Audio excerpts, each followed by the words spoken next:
Hello and welcome to the In the Pen podcast, a podcast about relievers, part of the Pitcher List podcast network. My name is Jake Crumpler, and as always, I'm joined by Pitcher List's bullpen expert, Rick Graham. Rick and I were just watching some Reds and Royals baseball, watching Lucas Erceg melt down once again, and that is sort of what we're going to talk about today. As always, we're going to talk about relievers. We're going to touch a little bit on Lucas Erceg and that Royals bullpen, and we'll also look around at some of the rest of the league, how other pitchers are performing, how healthy pitchers have been, and how are you feeling about the landscape right now in terms of relievers, Rick?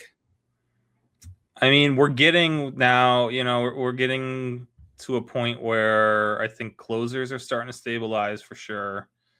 I mean, we're like a Kenley, Jansen, and Emilio Pagan health away from having like 20 plus closers that are, closer, like, locked in closers. Yeah. Which we haven't seen in, for a while, going back to last year probably. So, yeah, we're getting there. Like putting together the closer list today, I feel pretty strong. Like the top, 18 is pretty, I want not interchangeable 1 through 18, but there's not a huge drop off from like 3 to 18 anymore. So I think we're starting to get some stability in the closer role, but that still leaves 10 plus teams that we're trying to figure out what's going on there. All right, yeah, that's usually where we put our focus, is on those undecided bullpens to sort of help us and help our listeners figure out what they can do in fantasy to pick up some saves or pick up some holds. So today we're going to cover the news and notes from the past week. We'll talk about the closers rising and falling on Rick's weekly closer ranks, and then we'll look at some relievers who have been unlucky or lucky based on their ERA estimators compared to their ERA on the season. So let's jump right in to the transaction, starting with Drew Pomeranz, who was activated from the 15-day IL after missing about 3 weeks with elbow inflammation. Taylor Saucedo was optioned to the minors in a corresponding move. This Angels bullpen is still somewhat undecided, but Pomeranz pitched to a ERA that was not good prior to the injury, so I don't really expect him to find his way into the closer mix, but he should still be the top left-handed option for the Angels. Yeah, I'm better than, or I'm more effective than Brent Suter more often than not. Suter's kind of been more of a long relief option for them anyway.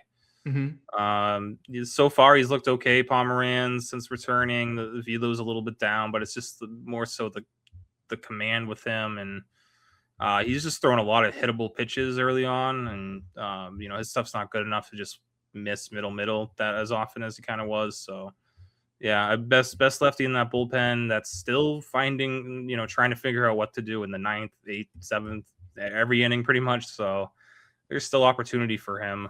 So I wouldn't completely write him off, but yeah, it's still other guys in that bullpen with more upside, especially for potential closers. That's what we're thinking. Yep. Drew Pomeranz back from the IL. Next, we have one of my favorites. Justin Lawrence was designated for assignment by the Pirates and then was traded to the Twins in exchange for cash considerations. Cody Funderburk was optioned to the minors to make room for Justin Lawrence, and the Twins also activated Cody Lawyerson from the 15-day IL after he missed about 2 months with a forearm strain. Travis Adams was optioned to the minors in a corresponding move to make room for Lawyerson's return. But I'm pretty excited about Justin Lawrence because he was somebody who, even with the Rockies, I was excited about. He's got a funky delivery. He throws hard. He looked great last year for the Pirates before getting injured and missing most of the year, and then hasn't looked too spectacular this year as he struggled with his control. But heading to the Twins, there's plenty of opportunity, and so I'm excited for Justin Lawrence to hopefully get a chance to take advantage of the opportunity in that Twins bullpen. Yeah, I mean, he'll probably at least get one save the way that they're doing things. So everybody gets the save. You can get your save. I mean, they're probably gonna get a save from him, DFA him, bring the next guy in. They just want to break that Diamondbacks record real early on in the year, it seems. I mean, he didn't look great with the Pirates this year. And there wasn't even much like under the hood to get excited about with him from what was going on this year. Not sure if it was, just a command thing or what was going on, but I mean, for a Twins bullpen this is a guy you want to take a chance on. They should probably put on waiver claims for almost any decent reliever who's been, DFA'd at this point, because just trying to find any stability there. They're going to have to throw a bunch of darts. Most of them haven't worked so far. Yoendris Gomez has worked, but other than that, it's kind of been a lot of misses. So maybe Lawrence is their next hit. He could, they definitely need some right-handed help, especially. I think Banda and Rogers are okay from the left side at least. So we'll see. We'll see if Lawrence can figure things out. And it's reuniting with Derek Shelton there too, who is a big fan. So that could help in his favor. All right. Yeah. So I hope if Lawrence finally does sort of get into a real high leverage situation, I really hope our listeners think of me first when they see Justin Lawrence recording a save. Next, we've got Jack Dreyer, who was activated from the 15-day IL by the Dodgers after missing a couple weeks with shoulder soreness. Paul Gervais was optioned to the minors in a corresponding move. Dreyer, surprisingly for a third lefty in a bullpen, is somebody who is not too bad. You have him inside the top 100 on your save plus holds list because he pitches for the Dodgers. 3 holds, 27% strikeout rate, sub-3 ERA on the season for Jack Dreyer. So good for the Dodgers to get him back. Yeah, I mean, on most other teams, most other bullpens, he's probably a high leverage guy getting a bunch of holds. But with the Dodgers, it's obviously tough to get consistent hold chances. But the way that Roberts kind of runs that bullpen, though, Dreyer will get his holds here and there. It's hard to predict when that's going to be, but he'll mix in and get holds every now and then, get you a win here and there too. So it's and the ratios are going to be good. He's going to get you a pretty good strikeout rate as well. So it's just if there were more holds, he would be a higher holds league option, but. Yeah, the Dodgers are going to be tough to predict in that realm. All right, that's Jack Dreyer back from the IL. And lastly, the biggest one we've been waiting for all season, Josh Hader activated from the 60-day IL after missing, like I said, the entire season with biceps tendonitis. He should lock back into that Astros closer role. I think we're watching that Astros game closely today, but I really don't think there's much question about it. He should get a save opportunity if one arises. It looks like the Astros just allowed 4 runs to the Pirates. No. So that was, Mike Burrows ruining that opportunity to see Josh Hader in his first day back. But hey, good to have him back. Good to have some stability in that Astros bullpen now. Where does Hader land on your rankings now that he's returned? I had him, I think it was 12. Okay. Right outside that top 10 tier. And it's probably, I think, the way I'm looking at it, it's either he's going to go into that, he's going to move up a tier into that, top 10 tier, or he's going to move down significantly. I think that's the way that's what's going to happen after this week. If the velo is still bad, if he still looks as bad as he looked in his rehab outings, then we have an issue. But if those rehab outings were nothing to worry about, if he was just once he puts on the MLB jersey and gets in front of an MLB's crowd and gets amped up a little bit more, that 2 miles per hour comes back and he looks good, then then we'd have nothing really to worry about. He can be, we'll grade him as Josh Hader of old. So it depends on how he looks these first couple games. But those last 2 rehab outings definitely have a little bit of a concern there with how bad he looked there. Yeah, definitely not the best rehab outings from Josh Hader, but he is one of the few relievers in baseball that has top 5 upside as a closer. Definitely has been that in the past. Now we'll take a look at some of the injuries that occurred during the past week, starting with Kenley Jansen, who landed on the 15-day IL with pelvic inflammation. Drew Summer was recalled from the minors. I think it's Summers. Drew Summers was recalled from the minors in a corresponding move. And the Tigers also activated Bo Brieski from the 60-day IL after he missed quite some time with an elbow injury and an adductor strain. So we got some shakeups to that Tigers bullpen. The closer role is now vacant. Kyle Finnegan got the first opportunity there and blew it. And then Will Vest had a 5-out save on Monday with Kyle Finnegan pitching. I think he got 4 outs across the 7th and 8th. So it's sort of unclear how that closer role is going to pan out with Kenley Jansen. How do you see it working out? I mean, it should be Vest. I mean, just I know his ERA doesn't look good, but he's been a lot better than Kyle Finnegan. You can't trust someone with a negative strikeout minus walk, and we're in June, man. It's like how is it still a negative? He's got to be one of the guys on the list we're talking about later, one of the luckiest relievers. Yeah, oh yeah, he's at the top. Nice. But and Vest is on the other list. So yeah, I and Vest looked good the other night. Or what was it, yesterday?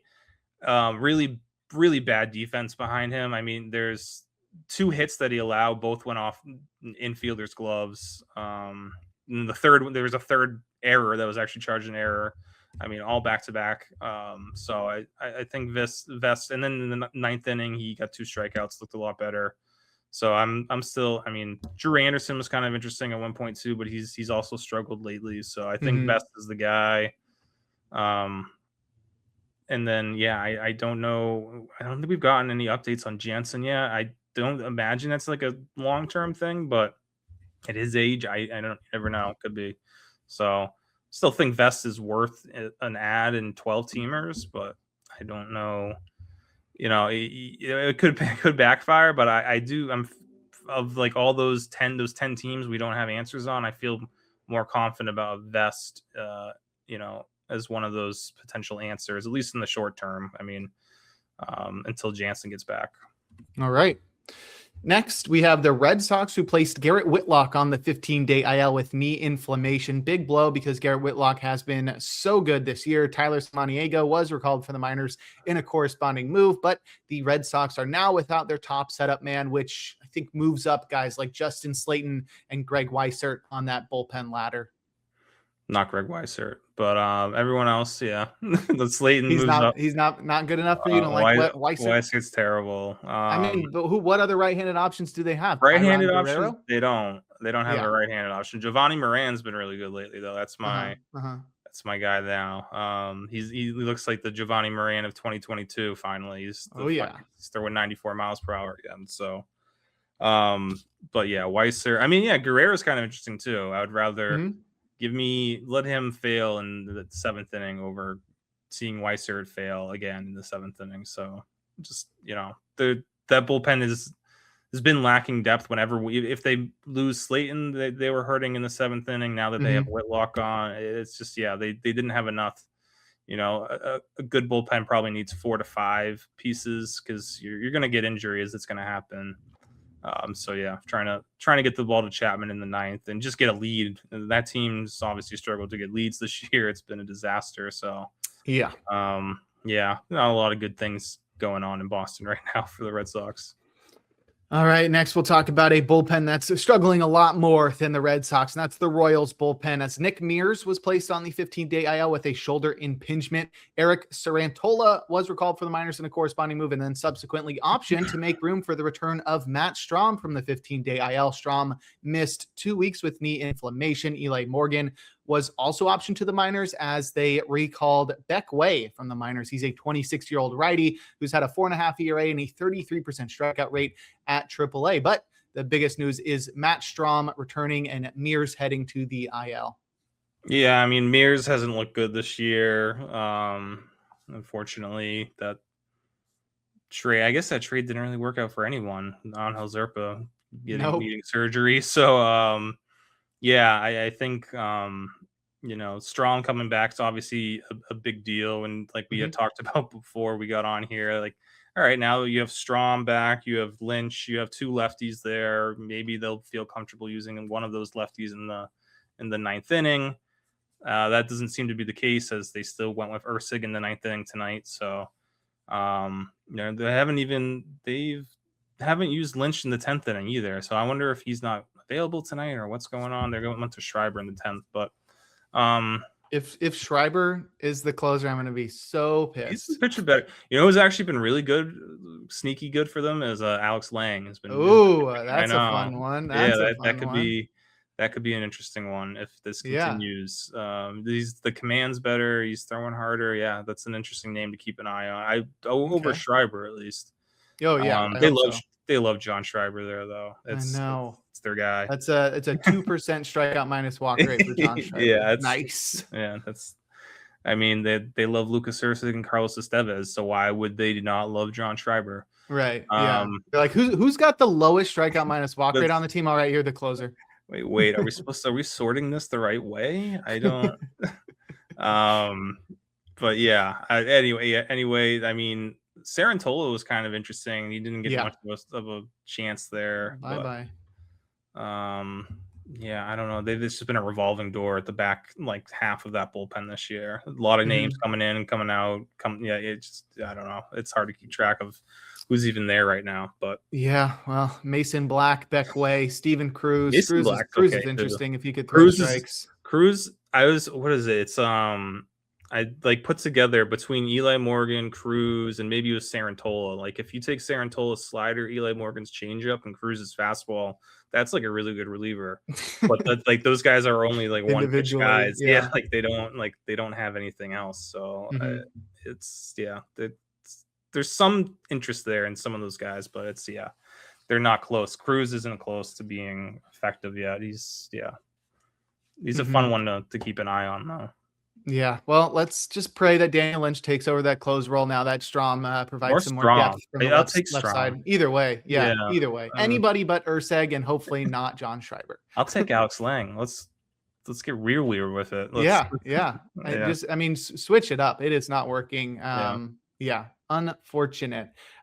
We'll move through these injuries next, but first we're going to take a quick break here on In the Pen. And we're back. Jake Crumpler here with Rick Graham on In the Pen discussing relief pitcher injuries. Let's get into some pretty significant ones, starting with Graham Ashcraft, who was placed on the 60-day IL, just straight to the 60-day IL with a UCL sprain, one of the worst injuries that can be diagnosed to a pitcher. Junior Marte was selected from the minors and then subsequently DFA'd for Brandon Liebrandt, who was selected from the minors, then DFA'd, and then Luis May now is back on the Reds roster. The Reds also placed Pierce Johnson on the 15-day IL with elbow inflammation, selected the contract of Lyon Richardson in a corresponding move, then DFA'd him, brought Zach McCandley up from the minors. They selected his contract. So a lot of moving parts in that Reds bullpen, but without Pierce Johnson and without Graham Ashcraft and with Emilio Pagan still on the IL, it's looking dire for saves in Cincinnati. This poor bullpen. Yeah. I mean, I don't know if I don't know if we missed or I missed on this, but I thought this bullpen was going to be really good. I guess it's a lot of bad luck, and like Santillan's not been the same guy, and Connor Phillips never figured out how to throw strikes, or nor did Maxwell or May. But yeah, this Graham Ashcraft news is definitely like the cherry on top, because he has been inconsistent, but he still was their best reliever at this point. Like it. I know he's had his struggles, but like at least they still have Graham Ashcraft, and it sounds. I think he might have a second opinion. It sounds like pretty optimistic news for a UCL sprain. I guess it's still the immediate 60-day IL placement is not great. No. Plus it's a UCL sprain, so even in the best case scenario, it's like still a dicey return. I don't think if you unless you have really deep IL spots in like a dynasty league, you can probably move on from Graham Ashcraft. But yeah, I mean, and then losing Pierce Johnson on top of that, who's not even like great, but he's better than Lyon Richardson or everybody in that bullpen. That's a righty. I mean, Sam Moll and Brock Burke have been fine, but they're not closers. Yeah. And even, I mean, Caleb Ferguson came back recently, but he hasn't. His velo's down like 2 miles per hour still. He hasn't looked. The numbers are fine, but he's not. I don't think that's going to last. So yeah, there's some issues there. I don't even know how to predict who's going to get the next save there. Maybe it's Sam Moll. I mean, they tried to go to Santillan again, and it did not work out. I don't know how many times you can keep going back to that well and keep failing. But I don't understand. I don't know who the other alternative is. I don't know. I really, it's just a situation to avoid now. They're in like Minnesota Twins territory. Right. Because it's not like they have the ballpark situation too, where you Yeah, still it's like need the you A's. still yeah. It's like Yeah. you don't want somebody pitching at home where they have the possibility of just giving up a homer every single time they pitch. It's not a great situation for that Reds bullpen, and there's really nobody that stands out to make you interested to go pick them up Like in standard leagues. Brock Burke might be, I guess, the one guy. He pitched the night here. He pitched the 10th tonight once Uh-huh. after they tied it up, and he got the win. Like there are times where Brock Burke looks like he could be a potential closer, even as a lefty. But yeah, his velocity fluctuates a lot. I don't know. I guess of the options there, Burke's probably still the best one if you're really desperate, like AL onlys. But I wouldn't even in like a 15 teamer. I don't even know if I want to No. take a chance on Burke, maybe for $1 if I have an empty spot. But yeah, that's about it. All right, so avoid that Reds bullpen. Next, we'll talk about the White Sox as Jordan Leasure was placed on the 15-day IL with a flexor strain and subsequently transferred to the 60-day IL, so it's going to be a long absence for Jordan Leasure. Tyler Gilbert was recalled for the minors in a corresponding move.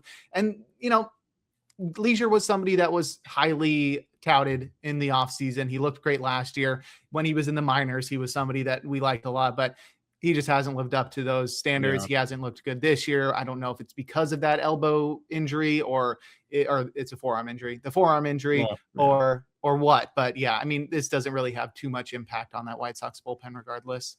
Yeah, they have better options, I guess, which is, crazy to think of or say. I'm not that crazy. I guess we were still kind of hoping Leasure, what Leasure did in the second half last year would translate this year. It doesn't always, and it didn't here. So yeah, we probably won't see him this season. Maybe we get better news for next year for him. Because they could have, with Tyler Davis is kind of an interesting arm there. So you got Davis and Leasure and Grant Taylor could be a fun future for them.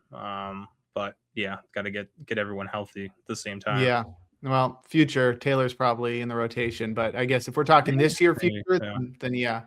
Tyler Davis is interesting. He's got a good fastball and he throws 96 on it, but it's 1.3 Hava. So he's got a flat approach angle with 18 inches of IVB, which is dope, and 6.8 feet of extension. Yeah, so decent slider. He locates it upstairs too with the slider. Yeah, it's a good combo for Tyler Davis. That's a guy coming out of nowhere, 27-year-old rookie Tyler Davis for the White Sox. All right, next we've got the Marlins bullpen, and if you thought the Reds bullpen shook it up, then the Marlins bullpen is right there with them with the most shaken up bullpen from the past week. Andrew Nardi was placed on the 15-day IL with a rib cage stress reaction, and he's expected to miss 3 months. So they subsequently transferred him to the 60-day IL and recalled William Kempner from the minors. We also saw Josh White get recalled from the minors, which I was excited about because he was so good last year. He's not been great this year. Control has been terrible, and he showed up. He started walking the yard, and then he gave up a grand slam, 5 runs against Josh White. He was subsequently optioned to the minors right after that. And then the Marlins placed Josh Eknes, one of their high-profile rookie relievers, on the 15-day IL with a calf strain. He's expected to miss 6 weeks, and then they selected the contracts of Zach Brzezicki and Tyler Zuber, and then optioned Brzezicki back to the minors today to make room for the return of Ryan Gusto. But a lot of shakeup here in this Marlins bullpen, and ultimately not too much change to their depth chart. Is Ryan Gusto going into the rotation, or I don't even know, because they do have an open rotation spot. I think he was I thought he was the bulk guy today. Okay. Oh, and he only went 2 innings. 2 innings, 5 hits, 3 earned. So maybe not that much bulk because Lake Backer pitched more innings than between Lake and Gusto. I think one of those guys should get a chance in the rotation at least. But yeah, I mean, a lot of on injuries. Kempner, Nardi being out for 60-day IL is just brutal. I know he's been off and on, he's been hot and cold this year, and I just one of these years it's going to click for him. I guarantee you he's going to have a really good year eventually. I don't know if it's next year or the year after, but his stuff's too good. Kempner is interesting. I think between the Eknes, White, Kempner group, I think Eknes is still the best, but I like Kempner right behind him, and I don't think Josh White. And this is why you can't look at AAA or AA relief stats because they're useless. Like White stuff's just not that good. So I I mean, I don't know. He'll probably get another chance eventually, but I don't know if he's got a good enough fastball to last in the majors. I know Brisky and Zuber. I don't know. Sure, Brisky was interesting at one time. But yeah, a lot of injuries happening in that Marlins pitching staff right now. They have pretty good depth, all things considered, but it's starting to be tested. Yeah. Another bullpen in Florida that is having their bullpen depth tested is the Rays, as Craig Kimbrel was placed on the 15-day IL with a wrist strain. He was looking pretty good for the Rays, so that's sort of sucks, but mostly for Craig Kimbrel fans and not necessarily for fantasy managers or the Rays per se. But Cam Boozer and Trevor Martin were recalled for the minors in corresponding moves. And we got the reactivation of Cole Sulser from the 15-day IL after he missed a couple weeks with a lower back strain, and Hunter Biggie was optioned to the minors in a corresponding move. Yeah, I mean, Kimbrel's, I think, one of the more, I think he's on the unlucky unlucky list for this. Yeah, makes sense. His stuff has been a lot better than the numbers show. And I was actually, I was very excited for him as a Ray. I figured they would get him right. He'd probably work his way into a 7th or even 8th inning role for them eventually. But that's hopefully wrist strain's not too serious and he'll be back soon. Biggie is, option to the minors. That's probably overdue that they've just been dealing with so many injuries. So yeah. But yeah, he'll be. I think I still believe in him. He's been a combination of bad luck, bad command. Stuff is still pretty good from him, though. I think they should be able to figure things out and turn his career around here. Cole Sulser has not looked good since he came back. I think he was a bit lucky before the injury, anyway. So yeah, they're still searching for. I mean, like who are the guys getting the ball to Brian Baker in the 9th right now? I don't know if I really trust Kevin Kelly's probably the most consistent option right now. Clevenger's looked a little bit better lately. Seymour is okay, I guess. I don't, think there's too much there with Ian Seymour, but yeah, Kimbrel could have made some noise there if he could stay healthy. All right. Next, we'll move to the Rangers bullpen as Chris Martin was placed on the 15-day IL with a shoulder impingement. Robert Garcia was also transferred to the 60-day IL as he's continuing to recover from shoulder inflammation. That doesn't really change his timeline. He probably wasn't due back soon either way, but the Rangers also optioned Gavin Collier to the minors, and in corresponding moves for the Martin IL placement and the Collier option were Robbie Alstrom being selected from the minors. He's a 26-year-old lefty who has a 2.76 ERA and a 28% strikeout rate at AAA. And Luis Cervello was recalled from the minors. But it really feels like Chris Martin at 40 years old is sort of coming to the end of the line. He just can't stay healthy. Yeah, I don't even. Yeah, there's probably. He comes back. He goes back on the IL. I don't even know. We might not see him back from this one. Garcia going in the 60-day IL is tough. They need something because getting the ball to Jacob Latz in the 9th. It's right now Jacob Junis is who you can trust, and there's not look at the options in front of Jacob Junis right now. It's Tyler Alexander, Jalen Beeks, Peyton Gray's kind of interesting. He's got a good changeup and the fastball's better than I think I imagined it was earlier on, but I don't know. Like these guys, Alstrom and Cervello, who knows if they're going to be effective or helpful at all. Gavin Collier can be okay. I don't understand. He throws his cutter so much. I'd like to see him just be more of a sweeper or a fastball sweeper guy. I don't know. There's a weird pitch mix thing going on with him, but the stuff is legit. So hopefully he can figure it out in the minors and come back up soon. Because that the depth there is just it's crazy thin at this point. Yeah, I mean it's not just the depth too; it's the upside, and that's the one thing that Collier brought was the upside because of his stuff. But you got all these old soft tossing relievers that have low strikeout rates, and your top 3 guys outside of Latz are you mentioned Junis, Alexander, and Beeks. If only they had Jacob Webb, man. I mean, if they, $2 million was too Like much to throwing pay Jacob him, though. Webb. Yeah. Yeah. Yeah. That was a mistake. Yeah. All right. Well, our last IL placement is another guy headed straight to the 60-day IL. You don't see that often, and you definitely rarely see that twice in 1 week from two different arms. And Joel Peguero was placed on the 60-day IL with a hamstring strain. Usually this is, reserved for elbow or arm injuries or shoulder injuries, but Peguero, a severe hamstring strain, will spend 2 months at the very least on the IL. Wilkin Ramos was selected from the minors in a corresponding move, but that sucks, especially because Peguero hadn't been pitching too poorly. Definitely had some upside in the strikeout department, but with the way that the Giants bullpen had been performing across this past week or so, it seemed like maybe Peguero could see some more high leverage opportunities, but that will not be the case anymore. I believe it was the same hamstring that kept him out earlier in the year, which is not a good sign. And it's weird because I think it was either his last outing or the outing before his last outing. He was throwing like 101.5. I'm like, oh, this is dope. This is like, what we want to see. And then the hamstring acts up again. So right on the 60-day IL is never a good sign. And we're in, June. So it's like you're missing June and July. So maybe you're back in August. If the Giants aren't even in contention, like, does he even come back? So it's probably a lost season for Joel Peguero. But I don't know, maybe he's a name to watch for saves in that bullpen next year. Cause who knows? I'm sure Buster Posey will go out and make moves, but I don't know. No, he didn't do it this year. I don't know. This bullpen is still searching for answers in June. Yes. Yeah, I'm sure we'll see Ryan Walker back in that role to start the year again next year. But watch him come back and have a good September, and then he's the closer again in April. Yeah. No, they can't, but they might. They can. They definitely can. They've done it before.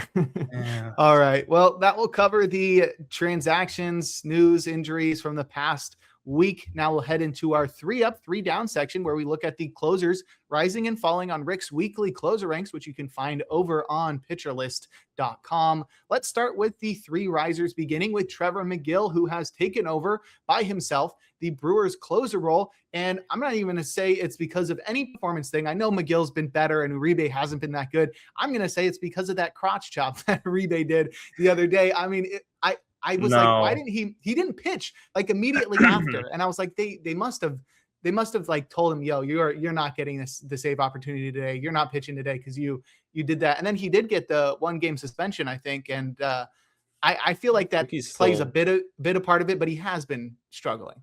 Yeah, Uribe also just tonight has not been good. But the whole thing with the Cardinals, that was the 8th inning he was pitching in too. So I mean, Megill was getting the 9th there anyway. It was definitely trending towards Megill, and that obviously didn't help Uribe's situation, as he was desperately hanging on to that closer role. But Megill's just been really good lately. Trevor Megill, it's there's highs and lows, and we're in a hot streak right now with him. He's been great since that last blow up back in early mid-April. I just you gotta ride it now while he's ride the hot hand. The command's been better, the velocity's been better. I can't say if it's going to last with these guys. These are closers, man. None of these guys are guaranteed to, not lose their command for a whole week and then lose a job. So I don't know. I think Megill's the type of upside, the type of talent that's worth chasing. If he was available, I know he was probably available in some leagues this past weekend. So probably too late to pick him up now, but if he's still somehow out there, he's definitely worth the risk, I think.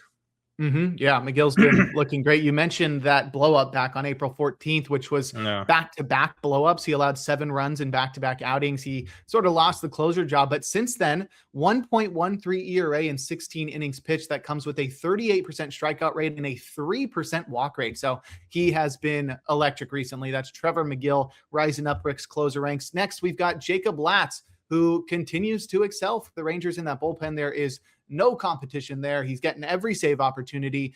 Incredible this year. 8 saves, 2 ERA, 26.5% strikeout rate. Jacob Latz looks legit. Yeah, it's just, he hasn't had a ton of opportunities. So I think people I still I don't know what his current roster numbers are looking like, but they're still very low for a guy who's, I could definitely make an argument for him being a top 10 closer right now. And he's got no competition in the role. The question is getting wins or getting saves for him, getting save chances. With the lineup, how bad that lineup is right now. So bad. But yeah. They're getting, Seager and Langford are both on rehab assignments. So, okay, get some help there. And then, the rotation's not that bad. And it's just, is Jacob Junis, who's going to be the 7th inning guy there? I think that's a big issue that they have. But I think, Latz is going to do his part. Maybe they go back to him being like a 2-inning closer again. You can bring in Junis. Junis can pitch the 7th. Get 6 innings from your starter. But I don't know. I just really like what Latz is doing. The velo kind of went down a little bit, and now it's back up to the mid 95s the last outing. So that velo's still there. The slider's really good. Yeah, just the command the other night was so good too. It's just He's a fun one. He should be in the rotation, but we'll take him as a closer for now. 26% rostered according to Fantasy Pro, so that encapsulates every single league. Bringing that down, yeah. But he needs if he's not rostered in your league, Latz needs to be universally rostered if saves are accounted for, if saves are a category or get you points or whatever. Jacob Latz needs to be rostered. Our last riser is somebody who we've talked about. Will Vest is climbing up the closer ranks for Rick with Kenley Jansen hitting the IL. Kyle Finnegan not looking great. Vest got the last save on Monday. He has not been spectacular this year, but as you mentioned earlier, he has been unlucky. A 7.23 ERA, but that comes with a 24% strikeout rate, whereas the ERA estimators say he should be closer to a low 3 ERA, which is right in line with where he's been at throughout his career.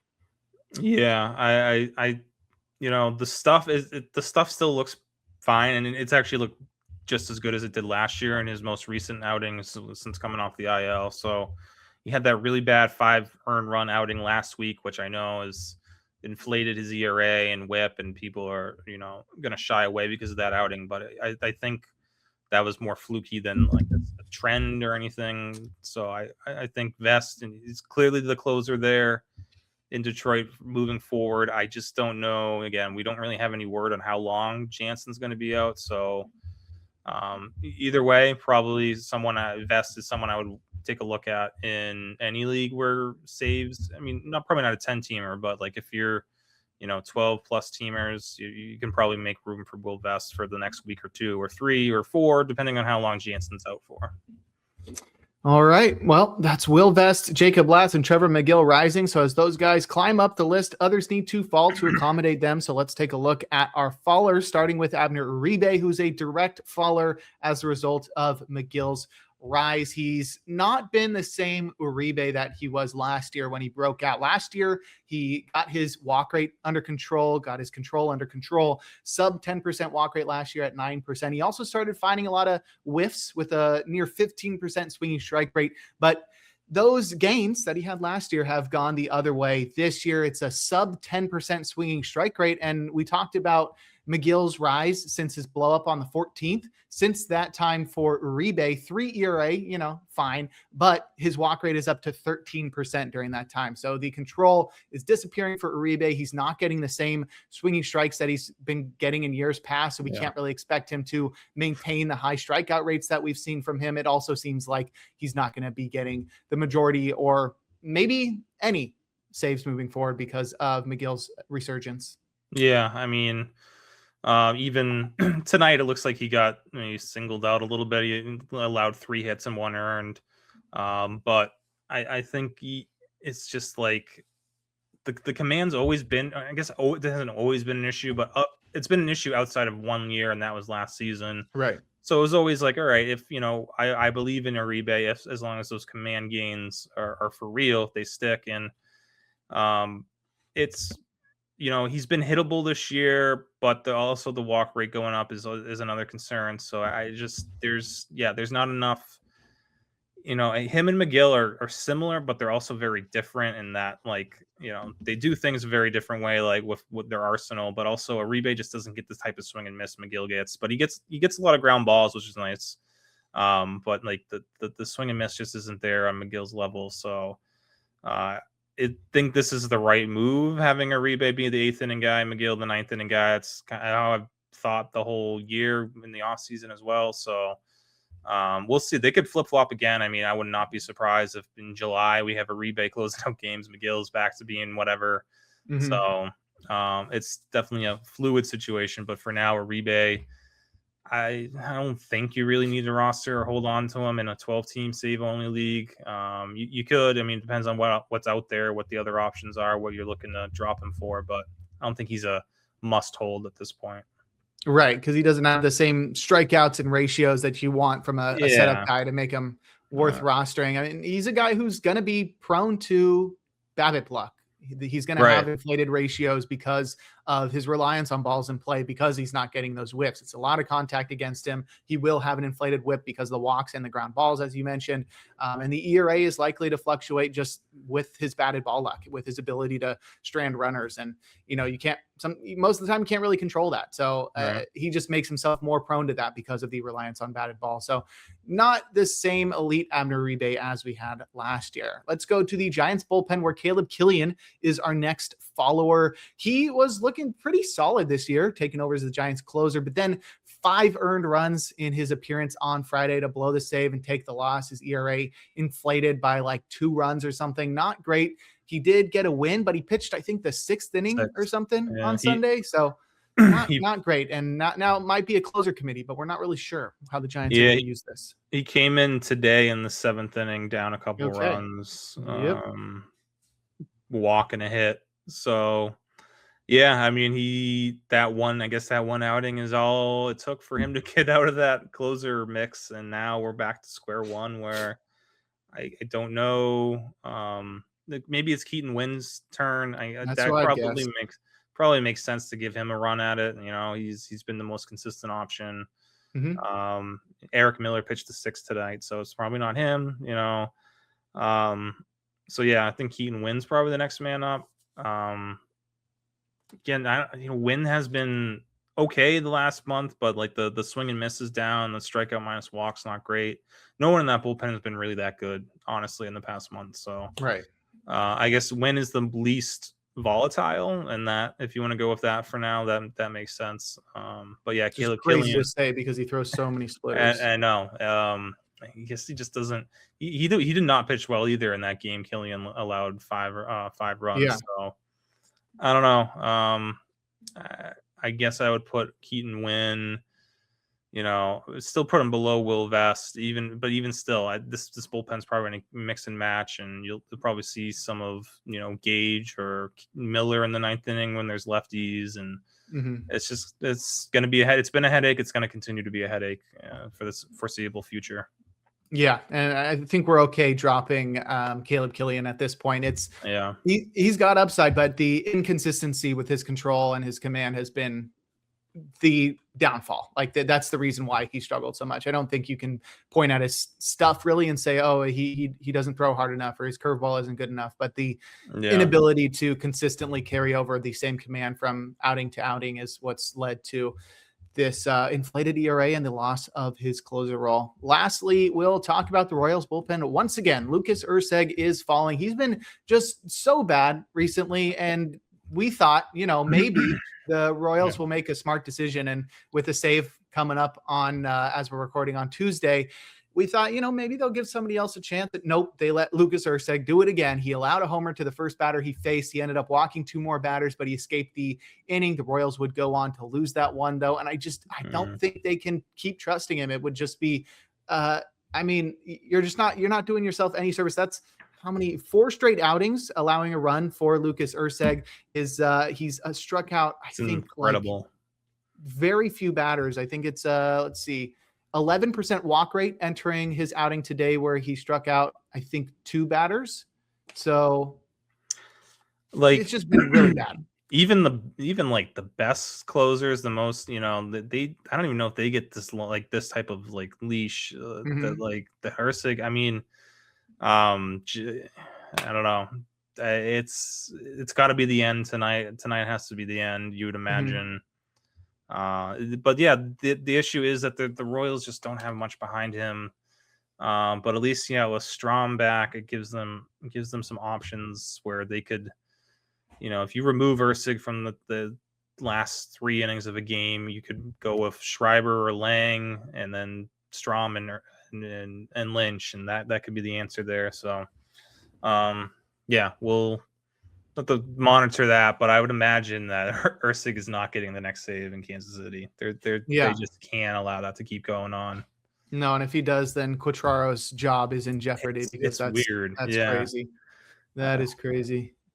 Well, that's he just doesn't really know what to do without Carlos Estevez. He's just been there for so long. He was such a staple. But yeah, Lucas Erceg is not it right now. He's really been struggling mightily. So I'd be dropping him in the majority of my leagues, because even if he keeps getting the save opportunities, it's hurting your team because his ERA is terrible, well over 6. So that'll wrap up our 3 up, 3 down section. The risers were Trevor Megill, Jacob Latz, and Will Vest. The fallers were Abner Uribe, Caleb Killian, and Lucas Erceg. Next, we'll jump into our main topic and talk about unlucky and lucky relievers based on their ERA estimators. But first, we're going to take another break here on In the Pen. And we're back. Jake Crumpler here with Rick Graham on In the Pen discussing relievers. Let's look at some relievers who have been unlucky this year, and then we'll look at some relievers who have been lucky this year. And we'll do that by, am I right in assuming that you averaged out the top 4 ERA estimators and then compared it to ERA?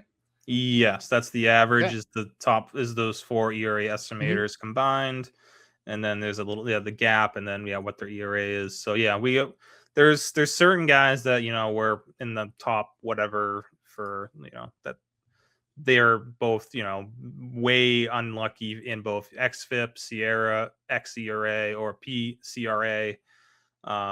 So those are the 4 metrics we're using here to kind of gauge who's been unlucky, who's been lucky, at least as far as their ERA estimators go. Right. And some of these are more well-known than others. I think XFIP is pretty well-known. It just takes FIP, which is, strikeouts and walks and hits, and normalizes the home run to fly ball rate for every pitcher. So you get a pretty decent, good ERA estimator there. Sierra is one that's a little bit more predictable or in terms of predicting future performance. Sierra is better than XFIP in that regard. It has a few more factors than XFIP. xERA is the StatCast one. It's taking the batted ball metrics from StatCast and implementing that into the estimation. And then I'm not as familiar with PCRA. Which one is that?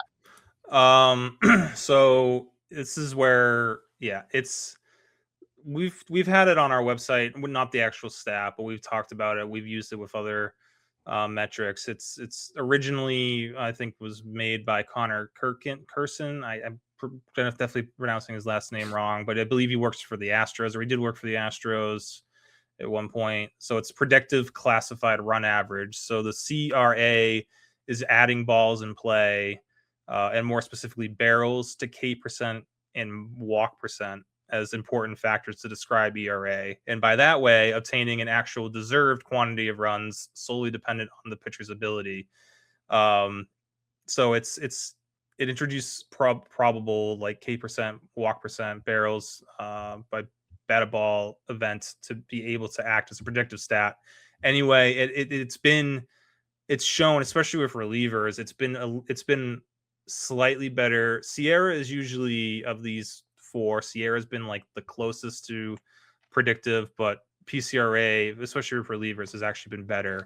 And it's limited sample, but like over the past few years, PCRA has been really good predicting relievers. And there's definitely different you'll see different numbers with PCRA versus like Sierra, especially like there could be big gaps between. I know like Aroldis Chapman has a huge gap between like his PCRA and Sierra this year. So there's different ways to go about all these predictor ERA predictors, but for me it's like Sierra and PCRA are like the two that I like the most. But xERA is still, it's, you know, a nice one to have because it's the closest, I guess, to ERA, and I like xFIP over FIP just because of that.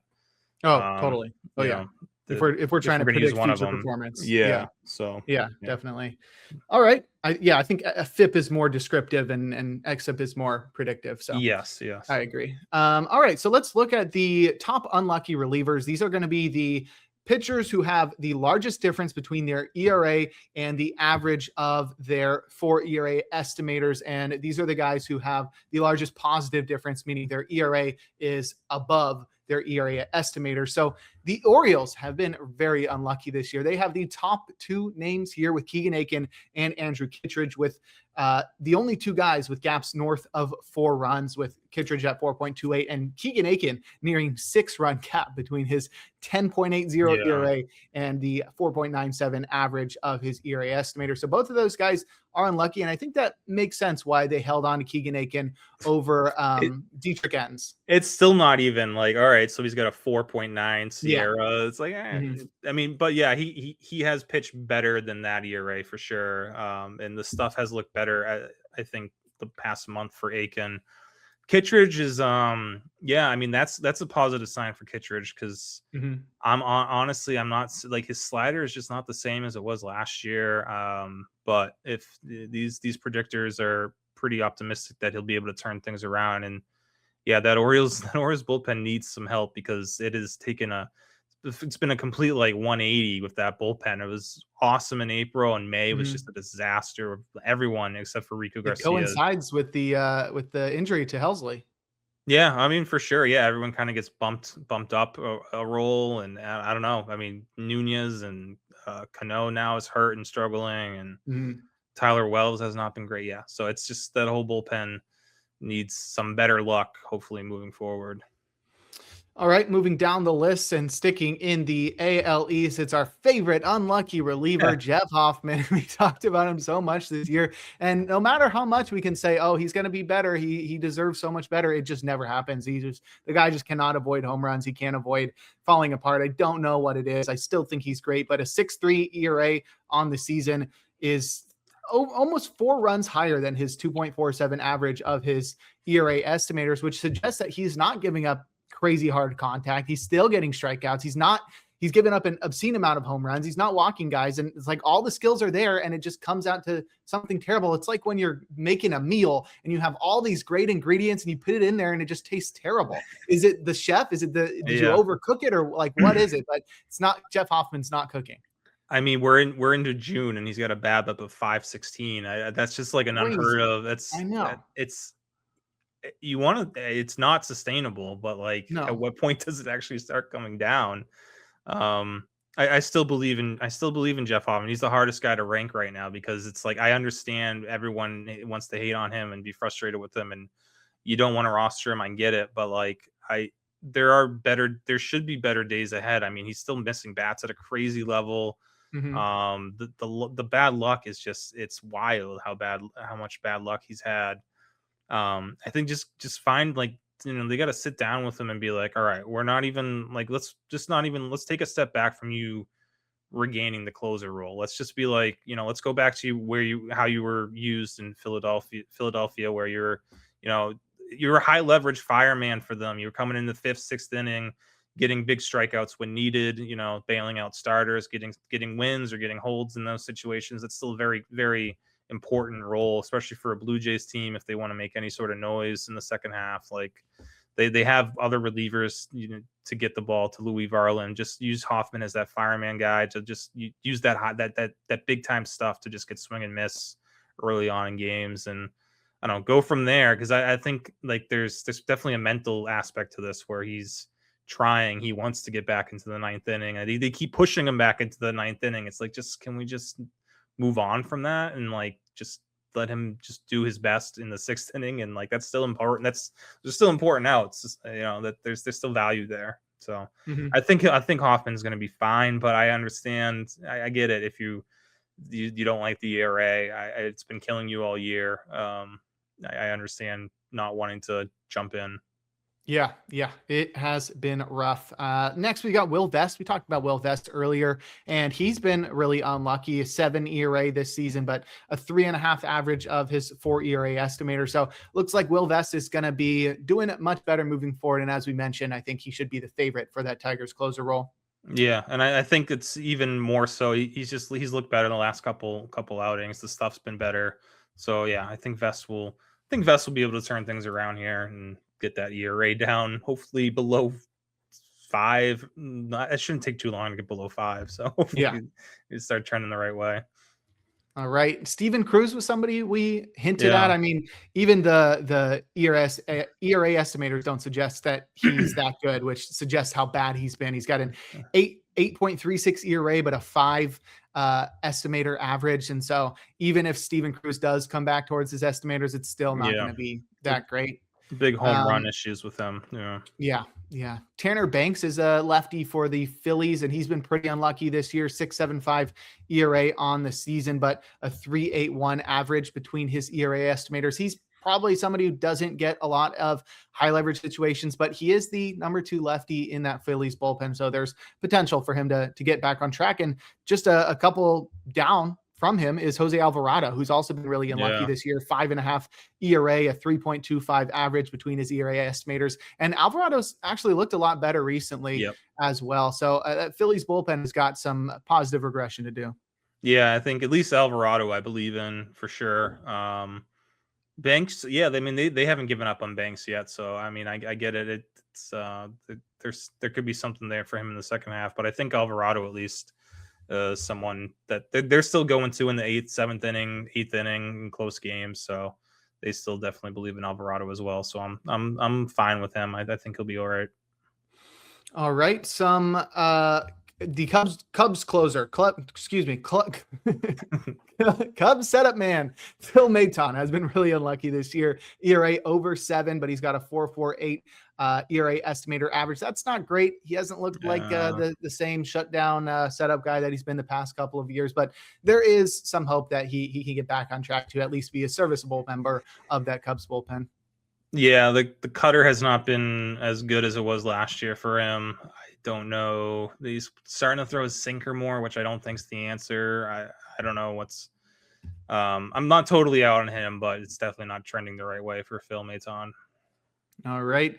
The closer for the Marlins, Pete Fairbanks, has definitely been unlucky this year. We've talked already about how he's gotten his strikeout rate back up after it seemed like maybe he was turning into more of like one of those, mid-tier closers without the strikeout upside. But it's back this year, striking out a third of the batters he's faced. But that's led to a 5.65 ERA, which the ERA estimator suggests is unlucky with a 3.04 average between those. So over 2.5 runs difference between there for Pete Fairbanks. So I think he's one of the clearest buy low candidates out there, even though the Marlins really haven't given him a lot of save opportunities. That's part of it. I know the last 2 nights, the Marlins putting up runs in the 9th or 8th inning, giving Fairbanks no save chance. But yeah, I think I'm not concerned with him. Definitely a really good buy low option right now, because he's still the closer there, especially with all the mayhem going on in front of him in that bullpen and all the injuries. Mm-hmm. But also, yeah, the ERA estimators look pretty good. I want to see him. That slider needs to come back in one shape, in one way or another. It hasn't been as good, and he hasn't been throwing it as much. And I don't know if that's probably a correlation from him not throwing it as much. It hasn't looked as good or whatever. But yeah, the slider could definitely help him out here. But I feel good about Fairbanks moving forward. Jack Perkins is somebody that I don't think you should give up on yet completely. Obviously, there's not a clear candidate to close for the A's. It looked like Jack Perkins for a sec, but he's started to be used in more of a swingman role. And so I think that's the biggest reason to stay away from him in fantasy. But I don't think it should be because of his results. His 5.5 ERA has definitely been unlucky this year. He's got a 3.25 average of his ERA estimator. So Jack Perkins, I think, should bounce back. But whether or not the A's deploy him in that 9th inning, it's hard to tell. Yeah, I mean, they went to Hogan Harris tonight, I guess, for the save, but I think Barlow started the inning. I mean, it's still anyone's guess as to who's going to get the ninth inning or get saves, but I don't think Perkins is going to get back into that role anytime soon. I would still be interested in him as a starter. I don't know if they still see him as a starter, but yeah, he's definitely a bit better than the ERA suggests. I just don't know what the role will be with him, but Right. you don't need to hold on to him and save only leagues yet, but probably still someone to monitor because not a lot of stuff in that bullpen, but he certainly is one of the guys who, when he's pitching well, like he does have better stuff than pretty much anyone in that bullpen. Devin Williams is a sort of perennially underrated and unlucky closer, in my opinion. 5.40 ERA on the season, but a 3.35 ERA estimator average. I think he's somebody that's going to bounce back, and it's usually because he gives up a lot of home runs, but he also strikes out a lot of batters. That's going to be one of the biggest notable skills that you'll see in a through line through all of these pitchers, is that they're homer prone, but they strike out a lot of guys. Yeah, and that's the thing with Williams having pretty much, like, he has a couple bad, like just really bad outings, is that really inflating his ratios, but more often than not, he's been really good this year. So yeah, I think those numbers are about right. Again, those aren't like, those ERA indicators aren't great, like 3.35, but it's better than what he's been at, and it should be enough to keep him in the closer role there. Craig Kimbrel, we talked about earlier. He's somebody who's been unlucky this year, so hopefully the Rays can help unlock that poor luck so far when he returns from the IL. Camilo Doval, also for the Yankees, has been pretty unlucky, 5 ERA, but ERA estimator average of 3.22. So he should bounce back, but he's got some competition there in that Yankees bullpen. I think the funniest one is Lucas Erceg being unlucky this year. Yeah, but it's still not a great. None of those numbers are good. Still, no, still a 4.42 ERA estimator average, and that doesn't count the struggles from today. He's been bad and unlucky. That you can be both. You can be bad and unlucky, which is what's going on with Erceg. So, all right, yeah. Let's run through some names that are unlucky. Maybe not like the top 10, like we've just talked about, but some guys who could definitely perform better through the rest of the year. Adrian Morejon is somebody who should be one of the best relievers in baseball. He's got a 2.34 ERA estimator average, which is the best of anybody that I see on this list right now. So he definitely should be a lot better. Adrian Morejon. Trevor Megill, we talked about, he should be a lot better. Grant Wolfram, lefty for the Orioles, should be better. Also Andres Munoz, Jonathan Bolin, Mason Fluharty, and David Bednar. Is there anybody you want to sort of expand on in this group of unlucky relievers? Not really. I mean, the thing that's funny with Morejon is like he's the only guy I think on here with an ERA under 4. Yeah. So like it's like even the ERA estimators are just so incredibly high on him that and rightly so. He's so good. His again, if it wasn't for like Mason Miller, I mean that's probably the best stuff in baseball of Adrian Morejon. So yeah, just an incredibly underrated, underappreciated reliever because he's pitching behind the best reliever in baseball. All right. Well, those are some unlucky relievers. Let's look at lucky relievers, guys that have a negative difference between their ERA and ERA estimators, meaning they have low ERAs, but their ERA estimators are a lot higher, suggesting that they are not going to pitch as well moving forward. A lot of these names, it's like guys you weren't considering anyway. You could tell by your intuition when you look at a guy like Gordon Graceffo that he's not going to continue his sub-2 ERA for the season. He's the biggest gap there with a 5.44 ERA estimator gap with his sub-2 ERA. Tyler Samaniego has had a small sample size, but he has a 1.04 ERA and really bad averages 4.43, so he should go the other way. Kyle Finnegan, the sort of counterpart to Will Vest. It's really interesting to have both of these guys be as unlucky and lucky as they have been next to each other in that bullpen. So I think they should go the other way. Will Vest is going to do a lot better. Kyle Finnegan's going to do a lot worse. It's a sub-2 ERA for Finnegan, but an ERA estimator of 5.28. That's not good. But then in the Padres bullpen, you got guys like Jason Adam and Yuki Matsui, who have both pitched really well, sub-1 ERAs, but they have a 4.04 average and 3.72 average respectively between Adam and Matsui. So both of those guys expected to go the other way. But I think with Adam, that one's more so based on his inability to parlay his high swinging strike rate into strikeouts. It's part to do with that, but he is having one of the weirder seasons. I mean, yes, there's been no strikeouts. The swing and miss is there. The strikeouts are down. But even still, like, I mean, PLV is really down on his stuff. I don't know if that's a command. I mean, I don't know. It just hasn't been. I think there's definitely some correlation there. Stuff plus is the lowest it's ever been for him this year as well. The fastball is all the way down to 90 stuff plus. The changeup's down. So I mean, the stuff isn't as good as it used to be for Adam. That he is still managing some decent swing and miss numbers, but just the strike. I don't know if the strikeouts are really going to come back. And yeah, I could see there being some issues with him as he starts getting some bad luck for balls in play. So that's, with most of these guys, they're just getting lucky with when any batted ball luck is on their side right now. But yeah, right. Or they're stranding a lot of walks. That's I think you'll see a through line as well. Guys with high walk rates and low ERAs. That's not something you usually see. That's not something that usually is sustainable. Matt Brash is the next guy on this list, and he's not necessarily going to be bad, but he's just been so good with a sub 1 ERA that the ERA estimators at 3.5 suggest, there's going to be some regression, but that's likely the case, especially because he hasn't struck out guys like he used to. Just a 23% strikeout rate this year, not the, high ceiling that we've seen from Brash in the past. Yeah. That's the disappointing thing with Brash is the strikeout rates and the swing and miss hasn't really been there like it used to be. I think he's been pitching better though. The stuff has looked better. The sinker, the velocity is still back up into like the 97 range, which is good to see. So, I want to see the old Matt Brash with like the 40% strikeout rate. But whatever. We'll take I'm sure the Mariners don't care as long as the ERA is low, and that's what we're getting right now. Right. It's sort of the same thing with Aroldis Chapman, who's next on the list. He's got a sub 0.5 ERA.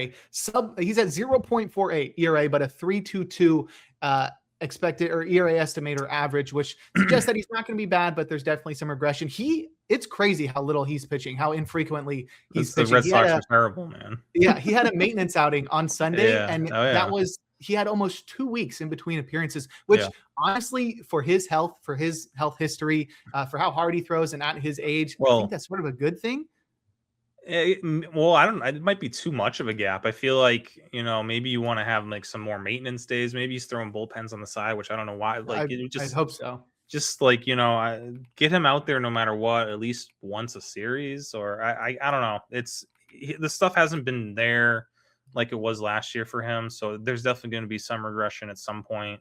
The velocity is starting to kind of creep back, but still, it's weird. Like the sinker velocity is technically like the same as last year, but the four seam velocity is down like 3 miles per hour, which I'm not quite sure how that's happening or what's going on there. But it's been a weird season for him and the Red Sox in general. But I think, Chapman's he's not going to completely implode, but I still think he could be a good sell high candidate if you're, someone who's desperate for saves and thinks that Chapman's the answer. Cause I know the saves haven't even been there, but like the ERA looks good at least. So maybe you can sell that.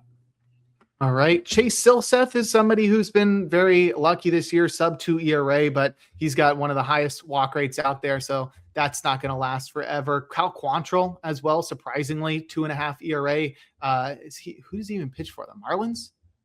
Rangers now. Rangers. Oh, okay. Yeah, it's hard to keep track of that guy. He's all over the place. And, that's not believable. He's got a 5 ERA estimator average, so that's not going to last long. Antonio Senzatella has been one of the more unbelievable breakouts this year, 1.30 ERA. And while he's not going to revert back to old Antonio Senzatella, this new level is a bit unsustainable. 3.75 ERA estimator average from Senzatella. So we should see some regression. Hopefully getting him out of Coors can offset that a little bit as well. Maybe. I don't know. He feels like a ticking time bomb right now with the lack of swing and miss and pitching in Colorado as he does now. But it's fun seeing him throw 98.5 miles per hour all of a sudden. That's kind of cool. But I know, trade him now if you're Colorado. teams desperately need some bullpen help. I'm sure you could get a pretty good return at this point. It's June, but there's trades that happen in June. Like, it's doable. So yeah, I think we're probably going to see some rocky times ahead from Sensatella. No pun intended there, by the way. Didn't even no pun intended. Good one. In the Braves bullpen, Robert Suarez has looked like one of the best setup men in baseball. Sub 1 ERA at 0.71, but a 3.10 ERA estimator average suggests that he's been a little bit unlucky. I sort of understand it's because he doesn't strike out as many batters as he has in years past, but I think he's got some positive regression to go in the strikeout department, which might offset some of those ERA estimators and could see sort of it all even out to a 2 ERA or so for Suarez, 2.5 maybe. Yeah, that's probably about right. It's definitely from the last couple weeks. The velo's been a little bit down, not as much swing and miss, but yeah, it doesn't seem like there's anything to be too concerned with him. But yeah, I think we'll gladly take a mid 2 to high 2 ERA from him, especially if the strikeouts come back. So yeah, nothing too concerning with Suarez, and yeah, I think he's pretty safe. All right. Austin Warren, small sample size, has been pretty solid for the Mets, but that shouldn't last too much longer. Clayton Beeter for the Nationals returned from the IL. Looks like their closer once again, 2.30 ERA, but a 4.5 ERA estimator average.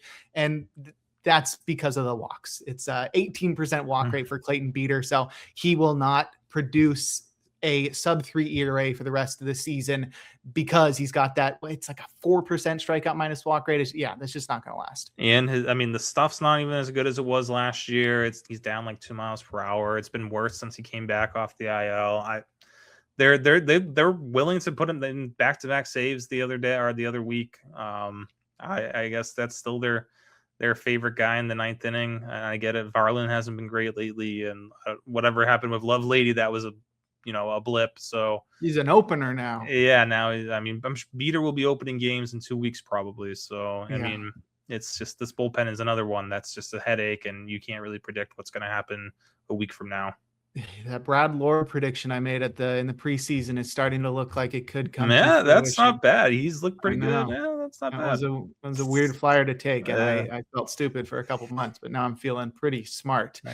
Jacob Junis has been somebody who I've been just waiting to fall apart. It just hasn't happened. 1.75 ERA on the season, despite a 3.85 ERA estimator average. And that's not as high as I would have expected because he only strikes out 6% of batters, not a big swing and miss guy, but he commands really well. He gets a lot of weak contact. So the help that he gets from the low walk rate, as well as the, low barrel rates from xERA and PCRA are what help Junis still look like he could be an above average reliever, even as the regression sets in. Yeah, he got a save tonight with Jacob Latz being off after pitching back-to-back days. So okay, yeah, I think like somewhere in the mid 3.5s for him, and that's probably something the Rangers will gladly take given the alternative options in that bullpen right now. So yeah, I think we'll see some negative regression for Junis, but still not the worst option, especially with the strikeout rate is kind of improving, getting up there. And I did not see what happened to the other side of that game. Ooh, Riley O'Brien got lit up again. That's not good. Ooh, the downfall. I know. Downfall. All right. The Mariners, Eduardo Bazardo has been really unlucky this year. He was like a postseason hero and he was really good last year, but the strikeout rate's down this year. The walk rate is up. It's just not been the same Eduardo Bazardo. I feel like he's got to be a little bit tired from all the usage that he's had the past couple of years. Hobie Milner is going the other way as well. 2.5 ERA, but a 4.70 ERA estimator average. John Schreiber, we talked about, he's been a sub 3 ERA guy, but he's a near 5 ERA estimator average guy. That's another low strikeout, high walk guy. It's just not going to last forever. Brooks Raley is a bit more surprising, 1.61 ERA on the season, but he's definitely been lucky this year. 3.74 ERA estimator average, which suggests that he's still going to be solid, but not going to be one of the top lefties in baseball. Didier Fuentes is, is he a reliever? Is he a starter? What is he doing? He's definitely getting lucky. 1.37 ERA, 3.44 ERA estimator average. And then lastly, in this sort of clearly lucky across all 4 ERA estimators is Rico Garcia. I mean, this one makes sense, but he's still going to be really good. 0.71 ERA on the season for Rico Garcia, but a 2.75 ERA estimator average suggests that he should still be one of the best relievers in baseball, even as he does start to regress. Yeah, it's just the early season, like where he didn't, like, he allowed 1 hit in like the first month of the year. Like, yeah, it's stuff's not going to last all year long, and he's looked more human lately.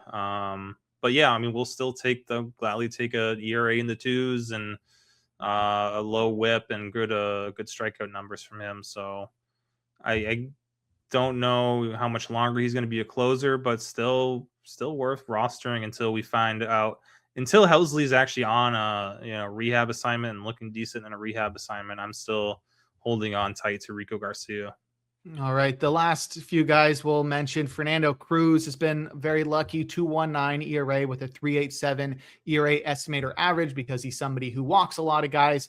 Daniel Palencia, the closer for the Cubs, has been lucky this year as well, but I think it's going to turn around. I feel like Palencia is somebody who should be all right. Even with 2.31 ERA, 3.96 ERA estimator average, but it's also only 11 innings because he's been right.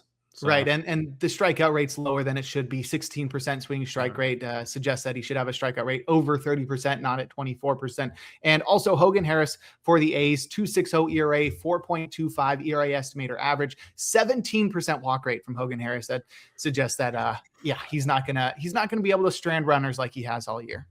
Yeah. I mean, he still might be the favorite for saves and for the A's. He got another one tonight, but I mean, he does have good stuff. It's just, the command has just disappeared on him this year. And I don't know if that's I don't know. It hasn't hurt his ERA, but it's bound to. Yeah, it's going to happen eventually. All right. Well, that will wrap up our lucky and unlucky relievers and this episode of the In the Pen podcast. Rick, why don't you go ahead and plug your socials and anything else you're working on? Yeah, you can find me on socials at I am Rick Graham. Currently, as always, working on daily RP articles, RP streamer, RP roundup each morning or afternoon for the roundup, and then every Tuesday will be rankings day. So Tuesday nights, hopefully by 6 p.m. you'll have fresh reliever rankings on the website. So looking forward to those every week. All right. And you can follow the podcast at In the Pen Pod. You can follow me at Jake Crumpler. I do daily SP streamers and I break down every single start via the pitcher list stats player cards over on Twitter. You can listen to me on the First Pitch podcast 4 days a week. You can also read my weekend editions of the SP Roundup. And you can also find more of my work over at Baseball HQ, where I do playing time analysis for a quartet of teams, and you can find all of my work over at crumplerbaseball.com. But that'll do it for this episode 163 of the In the Pen podcast. We'll talk to you all next week.